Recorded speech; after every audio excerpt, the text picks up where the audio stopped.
Welcome, everyone.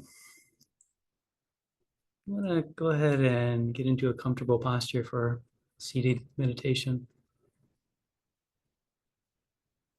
And close your eyes if that feels good. Maybe take a couple of deep breaths and relax on the out breath.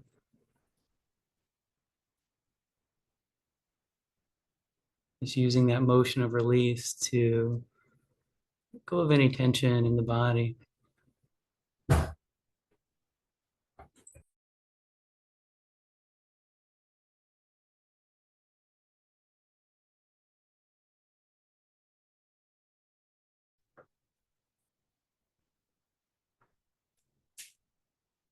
Just settling into a relaxed, seated posture.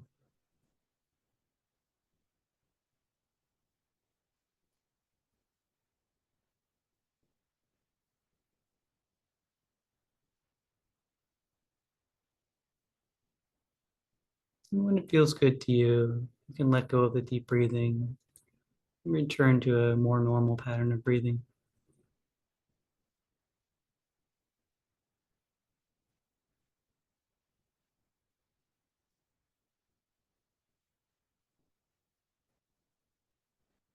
You may let attention come to focus on the breath, simply noticing. You don't need to control the breath or change it. Just letting the sensations arise and pass away and be known.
Noticing the rhythmic, soothing quality of this breath.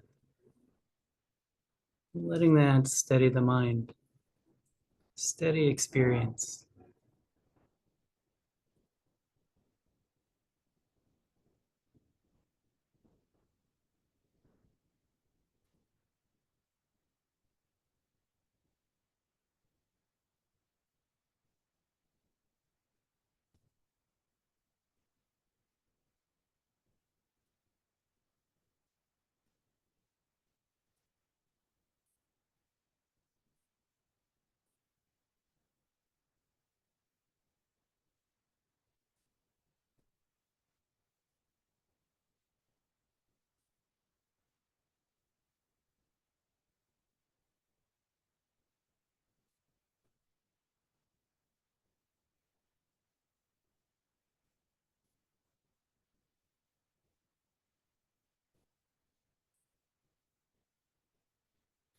And when the mind wanders away, just gently bringing attention back to the breath.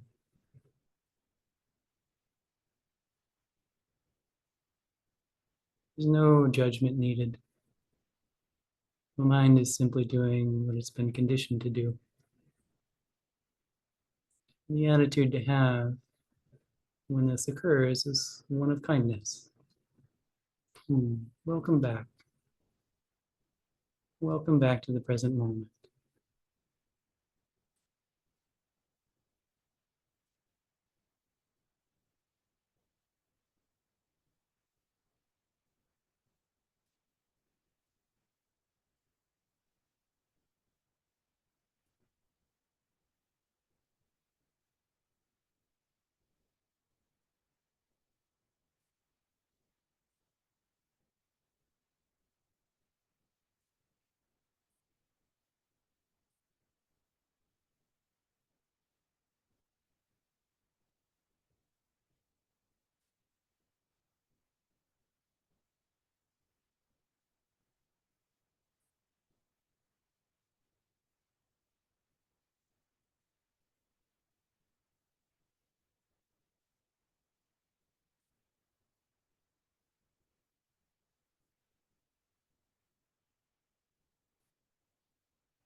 Just settling into the present moment. Being here with the breath. Not resisting. Not pushing away or pulling towards. Just being present with this moment, however it's rising.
Just relaxing. Just letting the mind wind down. Not giving it any energy. Just maintaining the attention on the breath as it arises and passes away.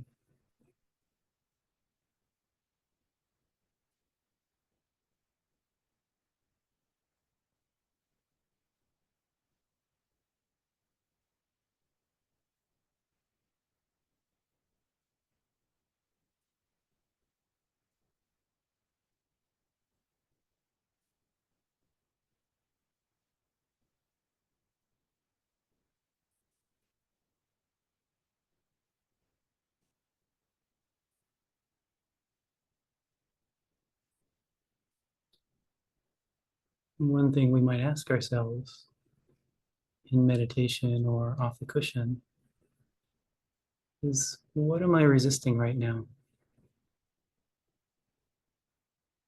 What am I resisting?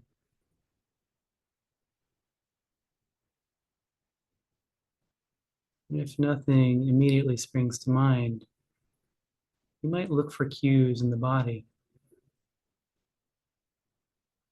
The stresses and problems we face are reflected in our bodies. So if you find tension or tightness, it's an indication that you're resisting something.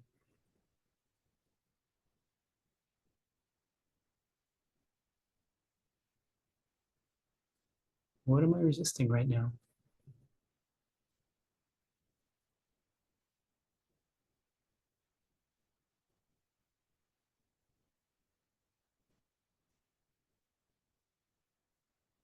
And the follow-on question to that is, do I need to? Sometimes simply noticing what you're resisting will cause that thing to disappear or dissipate. And sometimes not. And if it's still around, you might ask yourself, do I need to push this away? Do I need to resist? Or can I let it be?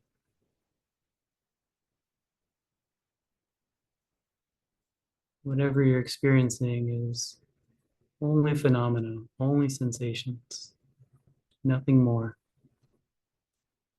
Can they just be present?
Just relaxing into this present moment. Nothing needs to be resisted. Everything that arises can be okay.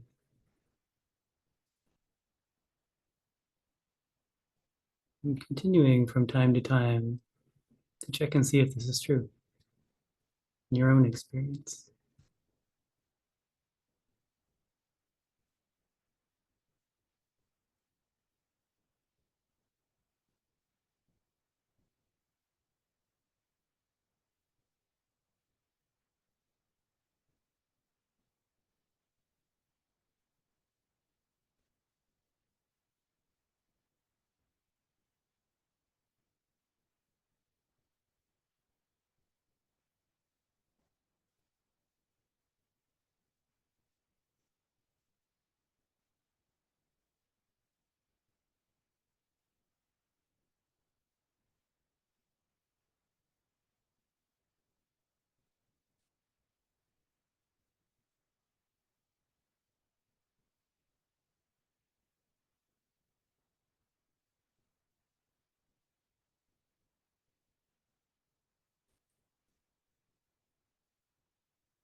Another way to ask this question, what am I resisting, is to ask, what is obscuring the natural radiance of the mind? This natural state of enlightenment that is present at all times. What seems to be obscuring this? That's what you're resisting. What's obscuring this open, radiant warmth, this love for all beings? What is obscuring that? And can it be let go of?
There's one more thing we might notice. This flow of resistance arising and passing away, you might notice the difference between what it feels like to resist, to have craving or aversion or delusion, and what it feels like when that is not present, the absence of those things. What does one feel like, and what does the other feel like?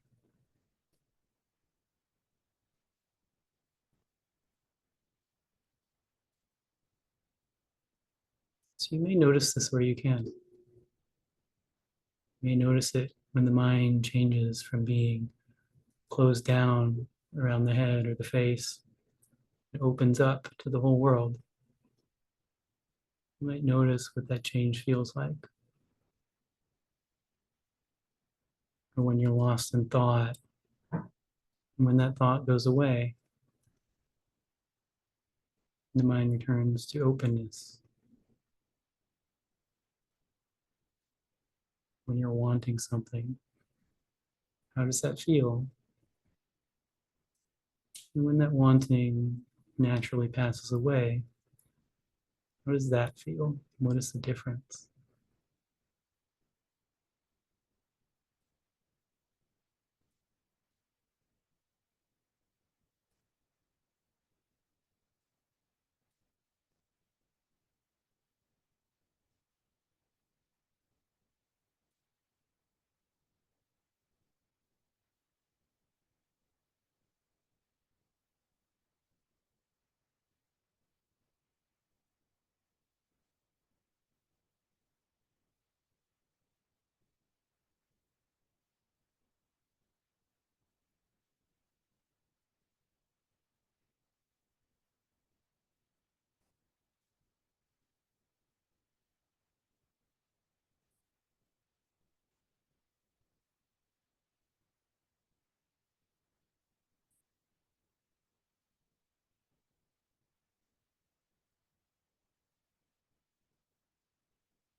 You can also notice this in the other direction.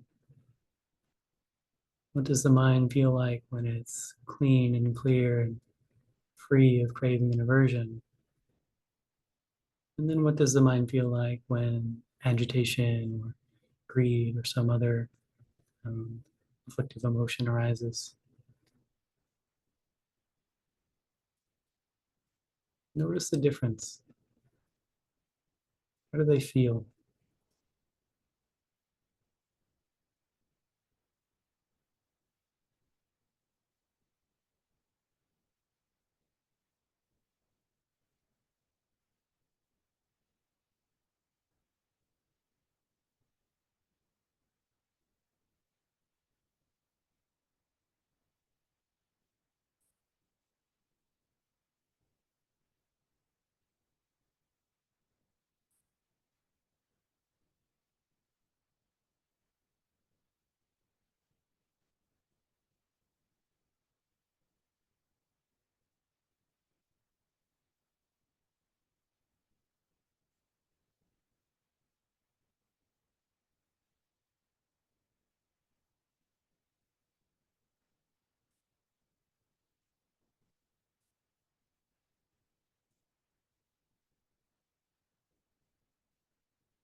And in this last minute or so, you're just taking this period of time to appreciate the benefit of practice for you and for those you care about. What you do here makes a difference in your life.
All right. Welcome, everyone.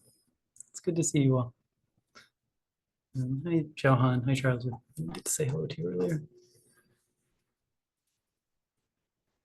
I think we have a couple of announcements tonight before we start. Um, uh, Number one, maybe the most important, is that in 2 weeks, so not next week, but the week after, we're going to be changing times. So it's going to move from 6:30 to 7. I think that will be a little easier for folks. It's not a huge change, though. Um, Next, there's a Sangha brunch on July the 6th at 10 a.m. I don't think it's on the website yet, but it should be there soon. There's also a retreat with Dhamma from the 12th to the, I think 19th, maybe the 18th. But if you want to do that, you should probably sign up pretty quickly. And lastly, there's a gathering for the Sangha that's kind of a welcome back for Dhamma since she's going to be returning quite soon. And that's on July the 20th at 10 a.m. Yeah, so you're all welcome to any of those.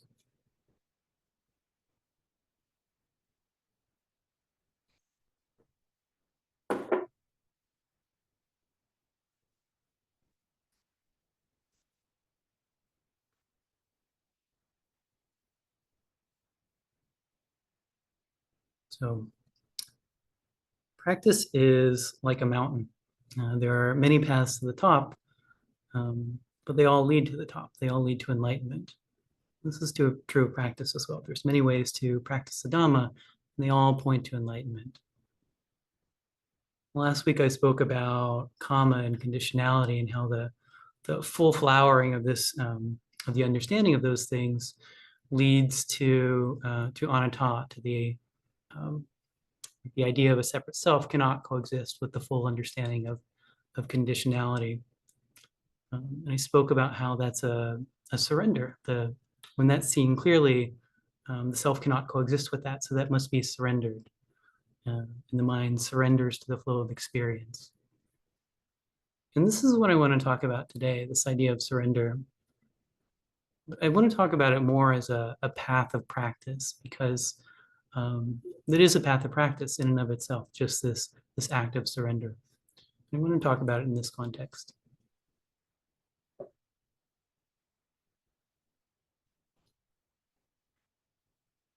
So there's the path of surrender.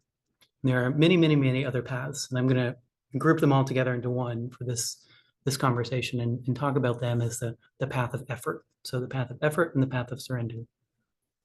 And we are all quite familiar with the path of effort.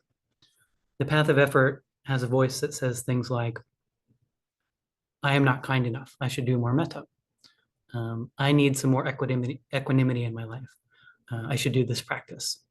I want to be enlightened. I should meditate more. It says things of the character of something is wrong with me or wrong with experience, and I need to do something to change it. This can be very skillful. There's wisdom to doing that. but is not the only way to approach enlightenment. So the path of effort is kind of an adding something to experience. I need to do something more to fix experience or to change experience. The path of surrender is a subtraction. It's something completely different. The path of surrender is, if this is the enlightened mind, this is the kind of luminous, radiant mind of awareness. This hand is the self that obscures this, the self concept that kind of prevents us from being enlightened in the moment. The path of surrender is simply the letting go of this, simply the letting go of what obscures enlightenment. That's all it is. You know, the various paths of effort can make this very complicated. Can give you different techniques to do, different frameworks to work with, different methods to do. But the path of surrender is just that simple. It's just the letting go. It might seem that these are diametrically opposed and they couldn't coexist, but in actuality, we need both of these things.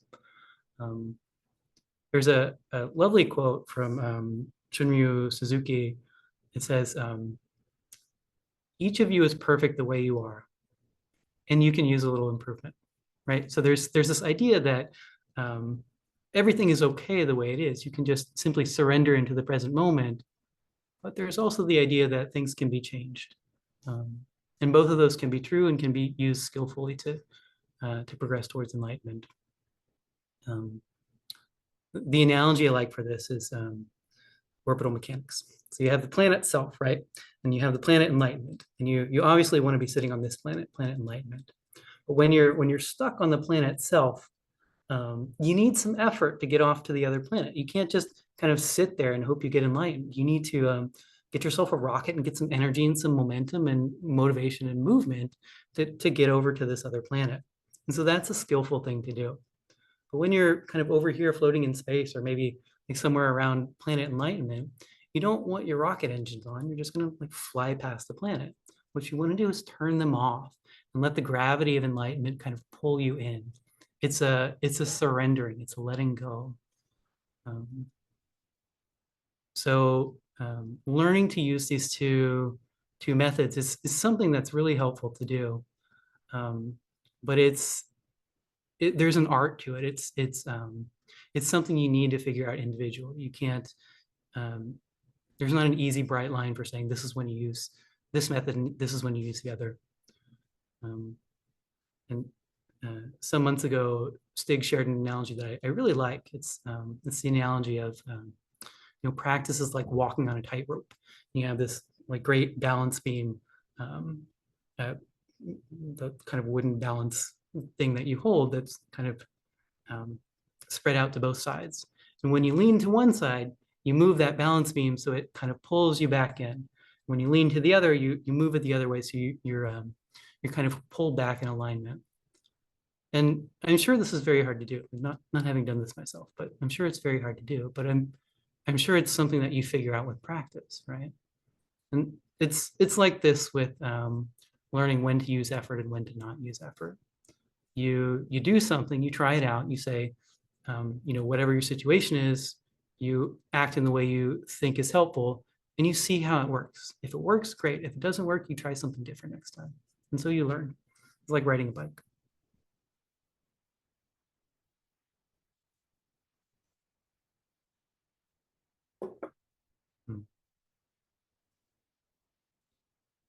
I think we know a fair amount about the path of effort. So I want to talk mostly about the path of surrender. As I said, the path of surrender is letting go of this illusion that we have that we are a separate being, the illusion that we're a separate self. It is the most direct way to practice. It's simply letting go of that illusion. You can talk about the self-concept in many ways, but one way you might think of this is that our sense of self is built out of all of these likes and dislikes we have. So a phenomena arises in the world and we have some reaction to it. We don't like it, we push it away. We do like it, we try and hold on to it to keep it there. Much of the time we just kind of ignore things too. So we have these reactions to things that, to phenomena to the phenomena that arise. And this set of reactions is what we understand to be our sense of self. So we can talk about the phenomenology of this, what it feels like in the body. That's what I was kind of trying to point out in the meditation. There's a sense of resistance to this. When we have an aversion, there's a kind of dissonance that's felt in the body. And the same with craving or delusion. It doesn't feel good. And the path of surrender is just surrendering to whatever is present and letting that resistance go, letting that craving, aversion, delusion fall away. We can talk about it in terms of the flow of experience. So experience is nothing more than phenomena arising and passing away. This flow, that's all there is to it. But there's often the felt sense that this flow is separated. Part of this flow feels like me, and part of this flow of experience feels like other, something else. So there's a felt sense of separation. Surrender is the merging of that felt sense of separation. It's a coming together. It's a wholeness. It's a healing that wound of separation. So flow is or surrender is the merging of the flow. In the practice of this path of surrender, it's just letting go. It's just being okay with what is, not resisting. It's okay. And the thing that may be different for folks who are used to practicing in other ways is that this is not a thing of thoughts. You don't need to think about this. You don't need to say, oh, this is craving. What do I want to do with craving? Maybe I should let it go. It's just a reaction. It's something you train the mind to do, just in the same way as, when you're young, I'm sure you picked up something hot at one point. You just instinctively released it. This is what the mind can learn to do. The mind can learn to see craving, learn to see the unpleasantness of craving, and instinctively release it. This is the path. This is how the path of surrender works. This is how it moves the mind towards enlightenment. And it's not something you do. It may seem like that at first. You may, like when you sit down and if you decide this is the way you want to practice, you may sit down and you may sit down with the intention that I am going to see craving and let craving go. And it may feel like you are the one letting go of craving. But as you get a better feel for what this is and how this works, you come to understand that feeling of I am the meditator, I am the one with the intention, that too is a craving. And that too can be let go of with the same instinctive, unthinking motion that you can do to let go of other craving. And so it just becomes this process. It's not something you do. It's just sometimes the mind is present and it's seeing craving and lets craving go. Other times it's not. And the more that happens, the more it happens. It's a muscle that gets strengthened. So there's the maybe the understanding is that it's just a ball rolling down the hill and it picks up speed as it goes along. It's not something anyone does.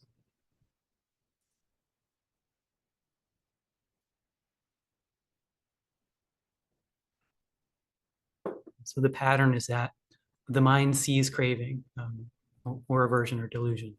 All those are kind of treated the same here. The mind sees craving.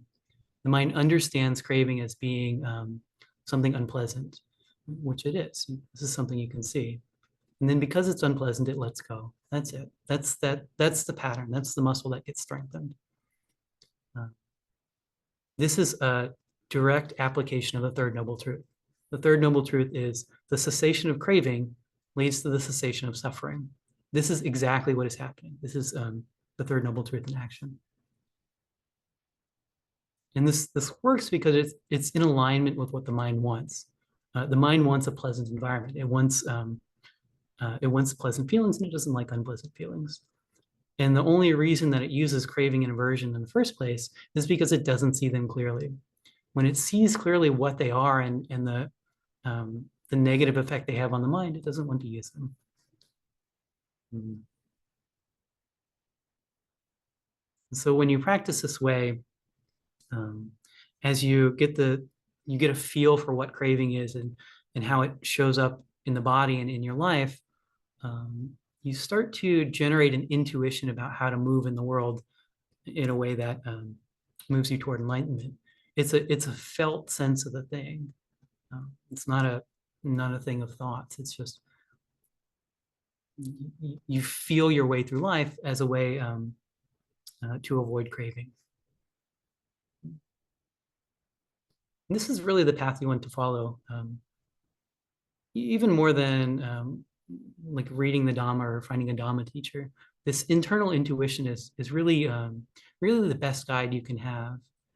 And teachers and Dhamma, like they're very useful until you find that intuition, and they can still be helpful even after you found that intuition. But this is really your internal compass on how to wake up. This path of less craving in the mind. This is what you want to follow.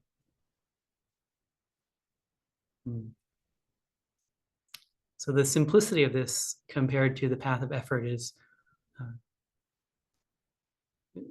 it's one of its strong suits, I think. It's very skillful, or it can be very skillful to make these kind of big, complicated understandings about the world and the Dhamma and how they work. This can be very helpful. I'm not suggesting you not do that, but that kind of understanding and that kind of practice it has a fragility to it. In my experience, at least, that stuff tends to work when you're doing pretty well, and less so when there's a lot of strong emotions or a lot of suffering involved. It's hard to remember what to do when you're really caught up in suffering.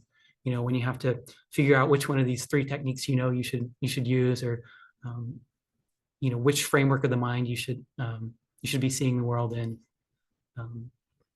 The simplicity of just letting go is always there. It's always the same motion. It's always a movement from whatever the mind is now towards enlightenment, towards the enlightened mind. And it's something you can do with your unconscious. You don't need complex thought to do it.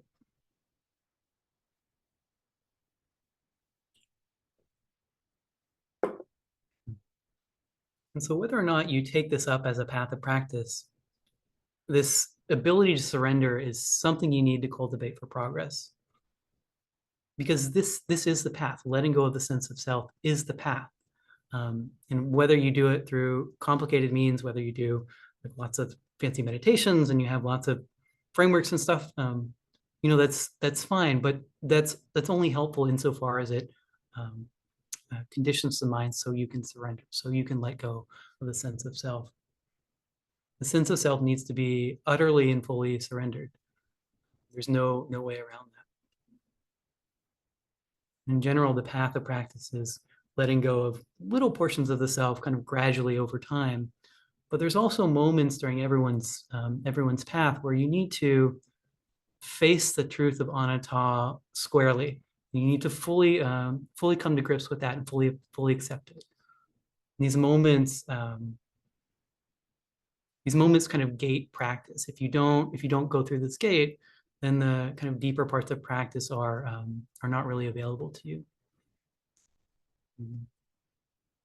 And it's this like fully coming to grips with anatta, with the idea that you are not a separate self, is really a death. It's you must accept that you are not the thing that you think you are. And unsurprisingly, coming to grips with death is quite difficult. And it gets much easier if you have practice surrendering. I have direct experience with this. I will share a bit of my practice or my path.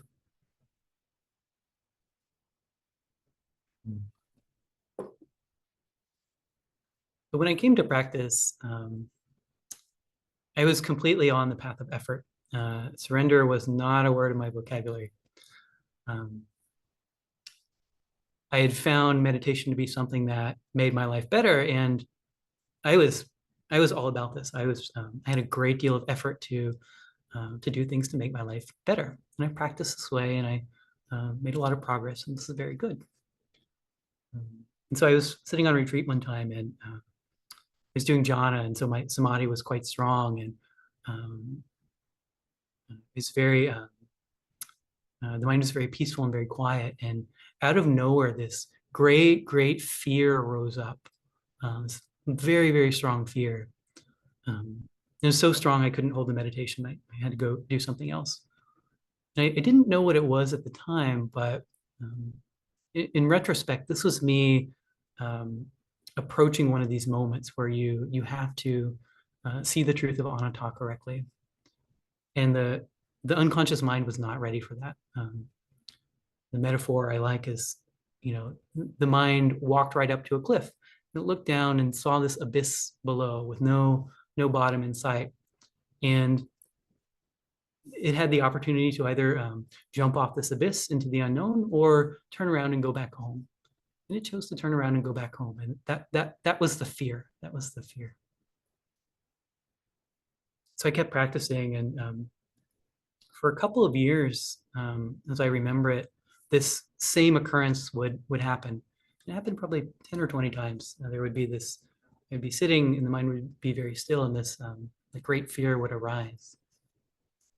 And during this period, I became even more diligent. I had a friend of mine who I very much admired who had retired early around that time, and he decided he was going to dedicate his life to becoming enlightened. I was very inspired by this, and I did my best to do the same thing.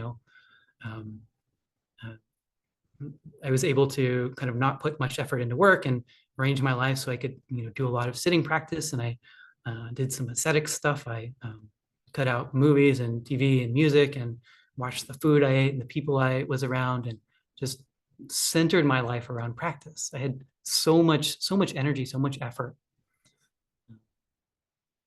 And then COVID came, and I was sitting a lot of retreats, and COVID came, and I couldn't sit a retreat for a few months, but there was one place that opened up pretty early on in COVID, and I was very happy to go, and I sat a retreat there. And during this retreat, I was just so glad to sit and so glad to be there, and I had so much determination. And maybe like 10 days in or so, I was sitting in this great like pool of equanimity, and fear came up again. The mind was able to hold that. The equanimity was so strong, and my effort was so much. It was okay. It could. I wasn't fully accepting it, but it could stay in the mind. And so I was able to fully see the truth of anatta. And the way I understand that is that I was not ready for that at that moment. I had so much effort. I was running so fast towards that cliff. By the time I looked down, I couldn't stop, and I fell off the cliff, but I was not ready. It was not a choice that I made. It was very hard for me. The first few days, at least, were very hard for me. There was a great deal of confusion and anger and self-criticism and just not understanding what was going on. And I went home, and things kind of subsided, but the next few months were quite unpleasant. Well, they were unpleasant, I will say. Then I was lucky enough to sit a retreat again, and things kind of subsided a bit. And a few weeks in, I was able to accept the truth that I had seen, and things were much better after that. But immediately after that happened, my practice changed. I had been doing concentration practice, a lot of effort. I couldn't do any of that anymore, not even a single bit. I sat down, and I literally could not do that again. And what I did was this path of surrender. It just took me a little while to figure out what to do, but I returned to the third noble truth, and the cessation of craving leads to the cessation of suffering, and that's what I did. And that was my practice kind of going forward since then. And I practiced some more and made some more progress, and the mind was ready to see the truth of anatta again. And that fear arose. I won't say it was like completely okay, but the mind was able to hold that. And after some small amount of time, it was able to let go into that. And after that kind of subsided, I practiced some more and I did more of this letting go and surrendering. And the next time that occurred, the mind was able to just kind of walk into that with open arms. And I attribute that to practicing in this path of surrender.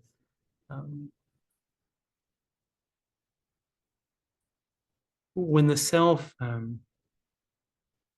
arises in the moment and goes away, and it's let go of, that's a small death, a very little death. It's a little death that maybe has a bit of impact on you. But when you do that over and over and over again, it really makes you okay with the idea that you are not this separate person. When you see that over and over and over again, it becomes okay. It becomes okay to hold. And so practice this way, I think, is much easier. It's much more pleasant.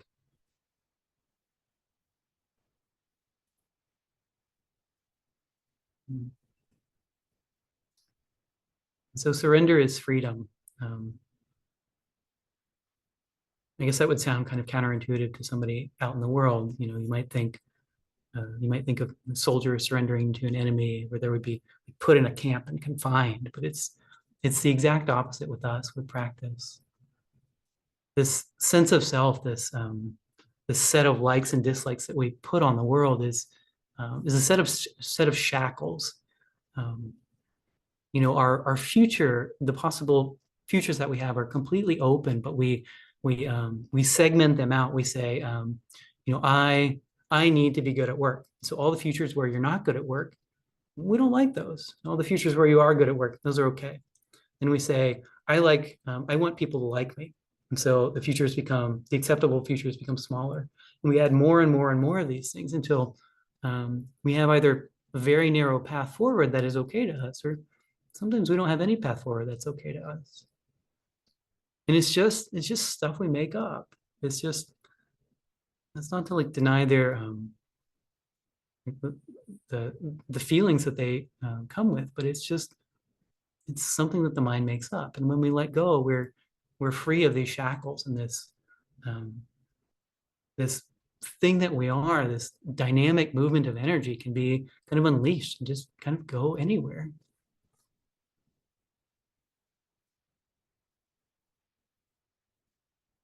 So when we're constantly at war with our lives, when we're constantly reacting to the phenomena that arise and pass away, something arises, we don't like it, push it away. Something else arises and we want to hold it and keep it there.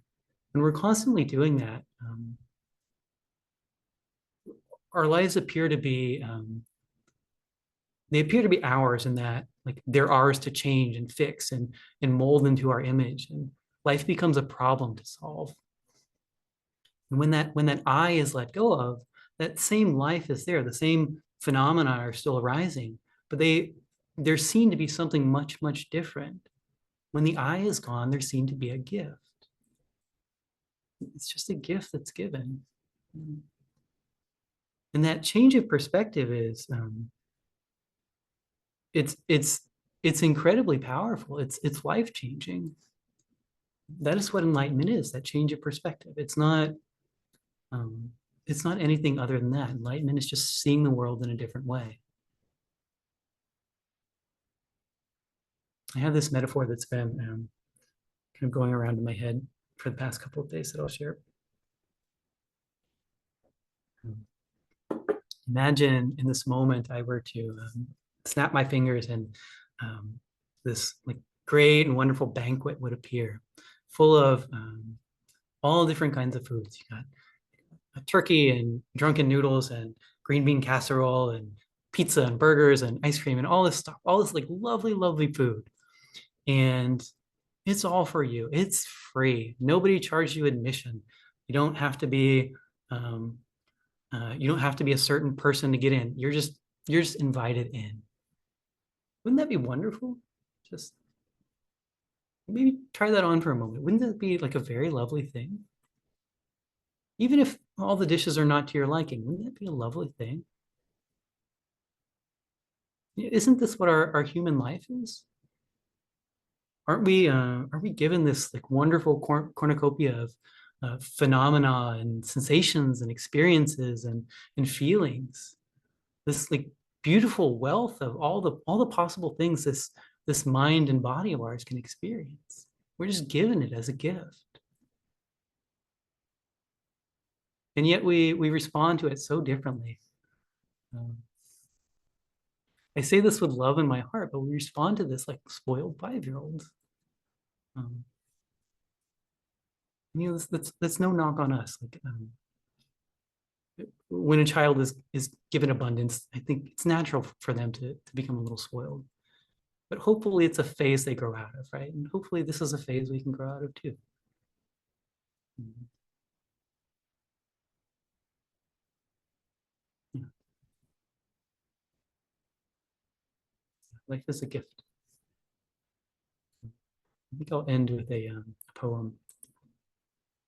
This is Quietness by Rumi. And he uses a word here, die. He's not talking about the death of the physical body. He's talking about the death of the ego or the self, what I've been talking about here, the surrender. Inside this new love, die. Your way begins on the other side. Become the sky. Take an axe to the prison wall. Escape. Walk out like somebody suddenly born into color. Do it now. You're covered with thick cloud. Slide out the side. Die and be quiet. Quietness is the surest sign that you've died. Your old life was a frantic running from silence. The speechless full moon comes out now.